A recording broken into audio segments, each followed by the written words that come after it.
Welcome to Truth and Company Boxing Podcast. I'm your host, John the Truth Dioria, and tonight we have another segment of 20 random questions. And tonight's guest is none other than Donny Drama Tierney. How you doing, Donny? Doing good. How are you? I'm doing good, man. How are you doing now that you're not in the ring and stuff? I guess just getting a little bit bigger and bigger each day. That's about oh, it. oh, weight wise. Oh, yeah. I got to get back to the gym. I do that in the wintertime now. Okay, so do you have anything to do with boxing anymore?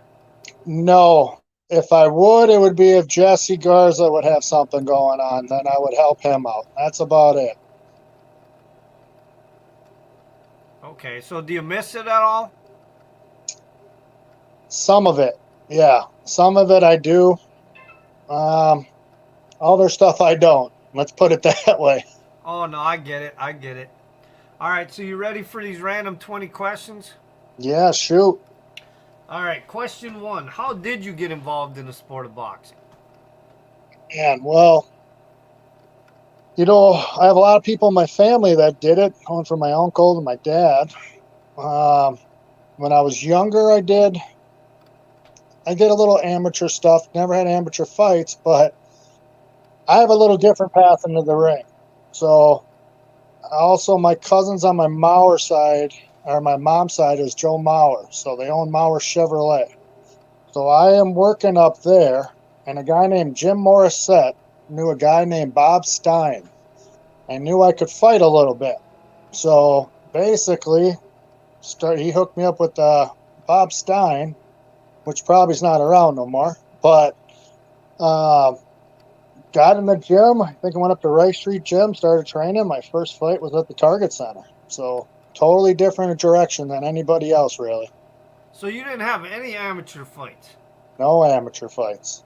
So they just heard that you could fight good on the street?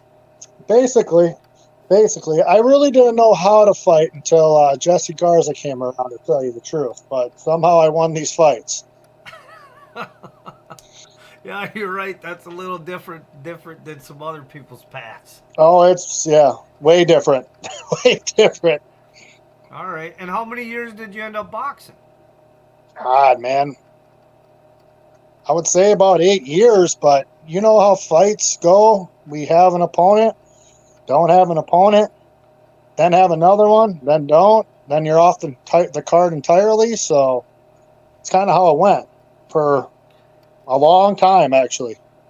Yeah, but that's still pretty good to be in the sport for 8 years with no amateur experience. Oh, yeah, yeah. Wasn't, I mean, that's the part that I liked, It was the part that I just said that I didn't like. It was kind of like you were training for nothing all the time.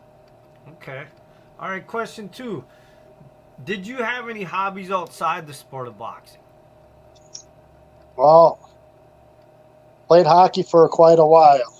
And then I play softball also. Not beer league, more competitive softball. So I was playing softball in the summer and trying to just fight in the winter because we traveled all over the place for softball. But as you know, it doesn't work out like that all the time. And fights happen when fights happen. Yeah, right. All right, question three. What advice would you give a kid that wants to become a boxer? Oh, good one. That's what I would say. Find somebody right that's going to steer you in the right direction. I mean, when you're a kid, you know if you want to box or not. Once you jump in there and you get popped in the nose, then you'll know if you want to be a fighter or not right there, I would say. But if you're really serious about it, because there's really a difference in just training to get in shape or really want to be a boxer, really want to be a fighter. So you really want to be a fighter, be a boxer, you need the right people behind you. If you don't, your life's going to be hell. That's a good way to put it. All right, question four. Did you have any boxing superstitions? I don't think so. To be honest with you, no. I don't think so. I would want to walk out slower than average. I think that's about it. But yeah, no, not at all. I don't think. Okay. Question 5. What's something that your boxing fans don't know about you? Hmm. And I know I watch other people's segments, but geez, I don't know. I'm pretty much an open book, to tell you the truth. I mean, I pretty much say what's on my mind whenever. I don't have anything that I'm keeping in the closet, I don't think. So, Nice shit. choice of words. I mean, I really don't know. I don't think there's really nothing that they don't know about me. I express myself. Let's put it that way. Okay. Question 6. If you could have dinner with any 4 people in the world, dead or alive, celebrities, people from history, anybody, who would be at your table? Ooh. Say Jordan would have to be one. That would be Michael Jordan. Yeah, yeah. I would say Derek Jeter.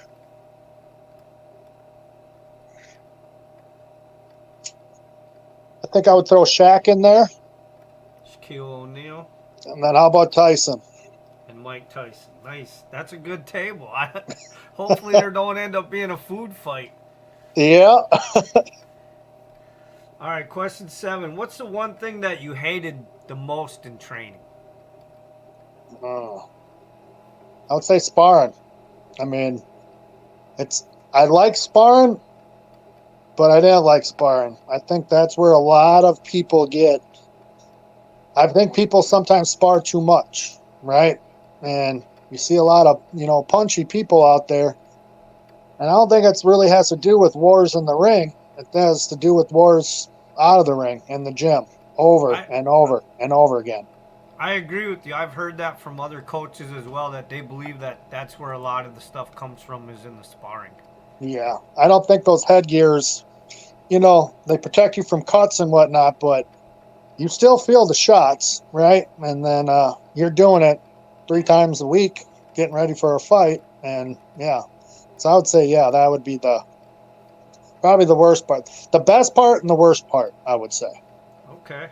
Question 8. Who's the one boxer, alive or dead, that you would want to sit down and have a conversation with? I would, oh, I'm going to say Ali, just from just the culture and why he didn't go over to war and all the stands that he took and, the ins and out of the ring with him. I would think that would be somebody I would like to talk to and pick his ear. Okay. Question 9. If you could steal anything and get away with it, what would you steal? Say that again. If I could steal anything. If you could steal anything and you could get away with it, what would you steal?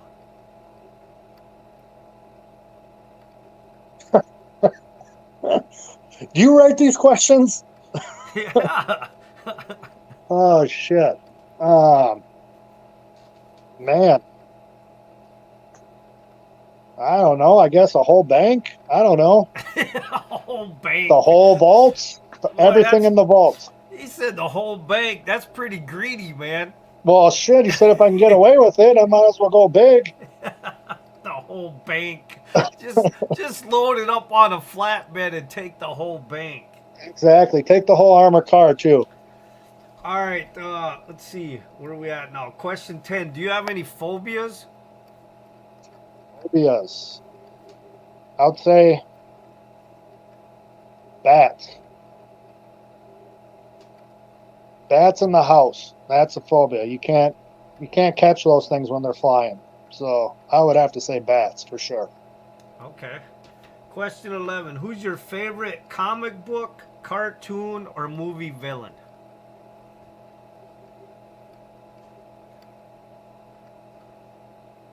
Let's go with Batman. Yeah, but he's not a villain. He's a superhero. Oh shit. You're right. The Joker then. Joker is the villain. Okay. Question 12. How do you inspire other people? I guess I would say just with attitude, just be real, be yourself, get motivated behind that, just try to live day by day, go through life, like just as a nice person in general. Okay. Question 13. If you could box in a celebrity boxing match with any actor or versus any athlete, who would you want to fight? We throw Jake Paul in there? Or either of the Paul brothers? Why not? That's mostly the answer I get anyways. Is it good? Good. I'll get paid too. I would do that tomorrow. All right. Question 14. If you caught someone robbing your house, what would you do? Oh man, come on, man. You're trying to get like police over here already. I don't want to show you the arsenal. Let's just put it that way. All right. Good answer. Question 15. Have you ever been a volunteer working with the youth, elderly, or disabled? Help out at my my grandma now, but nursing home over there, food and stuff like that, kind of a weekend thing. They pay people for that, but they weren't any good at it. But do that from time to time, every other weekend. Okay. Have you ever worked with the youth at all? Just in the gym. That's just more or less like, helping out kids that come in the gym and stuff. It wasn't a Monday, Wednesday, Friday thing, but yeah, if they were there, absolutely. Okay. All right, question 16. Who was the hardest puncher you've ever faced in the ring, in a fight, or sparring? Oh, I don't think I've ever been hit that hard in an actual fight, but I'm going to have to say sparring with Vanda. Oh, Matt Vanda.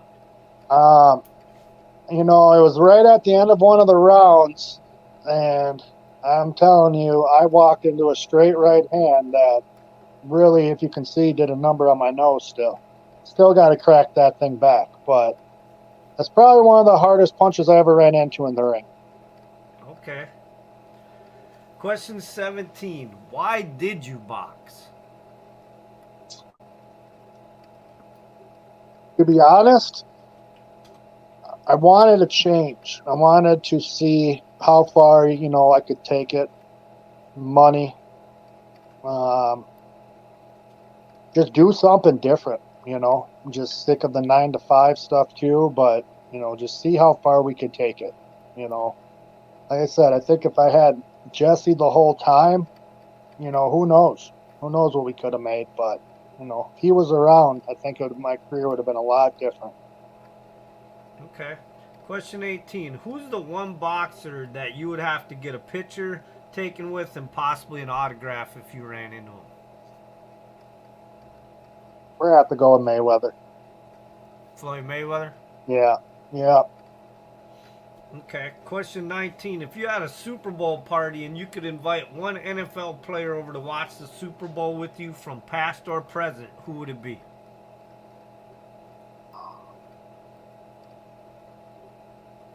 Huh. It's a good question. I'll say Travis Kelce. He would be a good guy to hang out with. Okay. All right, question 20. This is your last question. If you could have a conversation with any animal and it could talk back to you, what animal would you want to have a conversation with? It's going to be 100% my dog.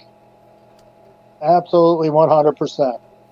Okay. I think I talk to him, though. I think he talks to me, but we're really not talking, but in our heads we are. All right, well, listen, man, I appreciate you taking time to come on the show and do the 20 questions. I'm glad you had fun with them. If you got anything to say to anybody out there, coaches, fans, fighters, whatever, go ahead and say it. Oh, I would think Jesse Garza for one. And then also Lenny McQueen. He is a good buddy of mine that these two will be in my life forever, for the rest of my life. And, you know, I couldn't have done anything without those two. So 100% those two. Yeah, I want to give a shout out to Romero also. He was, when I worked with him, with Jesse, I was one kid that could have done great with, you know. And that's So, Romero Hernandez, right? absolutely. Yes, Romero Hernandez. One of the best people you could ever be around, inside and outside the ring. Really good kid. So I want to give a shout out to him too. All right, and hold on. And with the truth